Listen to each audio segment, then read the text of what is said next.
tanpa rahim. Bagaimana mereka memandang dirinya? Dua perempuan yang tanpa rahim ini cacat sejak lahir. Gadis Ahadi IJ. Ibu Leila tersayang, saya 34 tahun sejak lama sekali mengikuti rubrik ini dan mendapat banyak hal suka duka dari berbagai jenis suku, agama, dan persoalan. Tetapi ada satu hal yang tidak pernah saya temukan, yaitu masalah yang saya miliki ini. Oh ya, tolong tuliskan nama saya Ahadi IJ. Saya mempunyai cacat bawaan fatal. Sebagai perempuan yang lahir tanpa rahim. Sebagai perempuan normal, saya menginginkan pernikahan tetapi saya tidak mempunyai rahim. Fatal kan, Bu? Bagaimana saya dapat mempertahankan hubungan dengan pria sampai ke jenjang pernikahan dengan kondisi seperti ini? Bukankah dari pernikahan itu diharapkan ada keturunan sebagai generasi penerus? Anak yang dapat menolong mereka pada saat mereka sudah sepuh. Walaupun ada banyak pasangan yang harus menunggu bertahun-tahun. Tetapi toh mereka masih bisa berharap. Sedangkan saya tidak dapat begitu. Berharap saja tidak bisa. Ibu, saya selalu jujur sejak awal pacaran pada ternan pria mengenai keadaan saya karena saya tidak ingin mengecewakan dia dan keluarganya kelak. Bukankah kejujuran itu sangat penting dalam sebuah hubungan? Saya memiliki kekasih duda cerai yang mempunyai anak satu. Tetapi anaknya di bawah mantan istrinya. Sebab dia sudah pernah mempunyai anak. Saya kira dia sudah tidak mau mempunyai anak lagi. Ternyata tidak benar. Dia tetap ingin mempunyai anak, terutama ibu dia. Ibu dia sampai melarang keras hubungan kami. Sampai ia pernah ditampar di dalam mobil oleh ibunya karena masih berhubungan dengan saya. Akhirnya hubungan kami putus, meninggalkan saya yang nyaris hancur dalam kesedihan. Tetapi, saya percaya Tuhan mempunyai rencana yang baik dengan keadaan saya. Sebelumnya saya mempunyai kekasih yang sangat baik dan mau menerima keadaan saya. Tetapi agama kami berbeda, dia seorang muslim. Pertanyaan saya, apakah semua pernikahan itu harus mempunyai keturunan? Bagaimana pasangan lain yang tidak mempunyai anak, meski tidak cacat seperti saya? Apakah saya harus menikah dengan pria yang sudah mempunyai anak? Setelah rahim diangkat, Nyonya R di Jawa Barat. Dulu perkawinan saya 39 tahun. Sangat membahagiakan, terutama pada beberapa tahun permulaan. Setelah 5 tahun tidak mempunyai anak, suami saya mulai berubah dan setelah 6 tahun saya dicerai dengan alasan tidak dapat memberikan anak. Lah mengatakan gajinya habis sebab saya sakit melulu. Setiap kali akan haid dan selama haid saya merasa sakit. Ini sudah 11 tahun saya derita, dan sudah berobat ke berbagai dokter di Surabaya, Bandung dan kota-kota lain. Tetapi tidak kunjung sembuh. Akhirnya ia tertarik pada wanita lain dan menceraikan saya seminggu sebelum ibu saya meninggal. Setelah bercerai, dokter kandungan mengangkat seluruh rahim saya sebab ada kista endometrium. Rasanya dunia saya hancur. Saya dibuang oleh suami. Saya meninggal dan rahim saya diangkat. Saya sudah menjadi perempuan cacat, apalagi yang tersisa dari saya. Sejak saat itu saya melihat laki-laki sebagai brengsek, maaf Bu. Dan saya tidak mau tergantung pada laki-laki. Saya lalu bekerja. Saya harus dapat hidup tanpa laki-laki.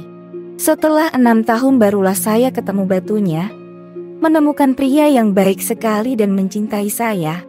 Tetapi dia lebih muda 7 tahun dan dia ingin mempunyai beberapa anak. Sampai sekarang kami belum membicarakan pernikahan. Tetapi saya memutuskan pergi meninggalkan dia. Tetapi bagaimana dengan adik perempuan saya 37 tahun yang belum menikah? Saya tidak tega meninggalkannya. Sebab dulu ibu telah menitipkan dia pada saya sebelum meninggal. Adik Ahada Nyonya R yang baik. Sengaja surat Anda berdua saya barengkan, sebab saling melengkapi dan intinya serupa, yaitu tidak dapat mempunyai anak. Aha yang lahir tanpa rahim dan Nyonya R yang sudah kena getahnya, diceraikan suami yang dicintainya sebab tidak dapat memberikan keturunan. Sekarang rahimnya pun sudah punah pula. Anda merasa terpuruk, cacat dan tak berharga lagi sebagai perempuan. Saya kira soal kesuburan hanyalah satu sisi saja dari banyak segi lainnya dari seorang manusia. Sebagai manusia Anda tetap berharga dan dapat berguna bagi banyak orang. Bukankah banyak yang senang sekali dengan suara Joan Baez, Maria Callas, Upit Sarimana yang mendayu-dayu, tanpa si pendengar peduli apakah mereka punya rahim atau tidak. Jika Madame Curie hanya sibuk mengurus anak-anaknya saja, dunia tidak akan mengenal uranium ketika itu. Kita juga tidak dapat menikmati ayam goreng renyah Nyonya Suharti atau mbok berek kalau mereka hanya mengurus popok anaknya saja. Lagi pula apa manfaatnya jika anak-anak yang banyak itu keahliannya adalah mencuri dan menipu orang melulu? Apakah semua perkawinan menginginkan hadirnya anak? Tidak. Meskipun sebagian besar di Indonesia tetap menginginkan anak. Di beberapa negara di Eropa, Amerika, juga di Australia, banyak pasangan suami istri yang emoh direpotkan kehadiran anak-anak sebab suami maupun istri bekerja di luar rumah. Juga di sana tidak ada PRT ala Indonesia yang membereskan semua urusan rumah. Jadi karier siapa yang harus dikorbankan untuk menjaga sang bayi di rumah? Untuk membayar perawat ataupun domestic helper lumayan mahalnya. Akibatnya mereka malas punya anak. Ada pula pasangan yang berpendapat bahwa dunia sudah padat dengan manusia. Buat apa ditambah sehingga pertambahan penduduk di berbagai negara maju mendekati zero growth. Bahkan di Prancis sudah lebih kecil lagi. Sampai-sampai pasangan suami istri diberi hadiah tunjangan anak. Tambah banyak anaknya, tambah besar tunjangannya. Namun Anda di Indonesia, meski jumlah penduduk kita sudah padat, juara keempat di dunia, tetap banyak yang mau menambahnya. Bagaimana bila mengadopsi anak? Sebaiknya dari bayi. Saya mengenal dari dekat 3 keluarga demikian, dan ketiga perkawinan itu bahagia. Sekarang 2 dari 3 anak angkat itu telah menikah dan mereka tetap sangat mencintai ayah bundanya. Meskipun setelah mengetahui mama dan papanya bukan orang tua kandung. Boleh juga menikah dengan duda yang tidak mau anak lagi. Titik. Atau jika si pria sama-sama steril. Atau sudah divasektomi. Dengan mereka, Anda dapat bebas dari tuntutan buat menghasilkan keturunan. Bagi Nyonya R, saya kira Anda tidak usah melarikan diri untuk menghindari si dia. Katakan saja apa adanya dan berbagai pertimbangan Anda. Jika lari dari masalah, masalah itu tetap ada. Bahkan dapat tambah ruwet sebab diimbuhi dengan persoalan baru. Seperti pekerjaan lama sudah dilepas, sementara pekerjaan baru belum tentu ada.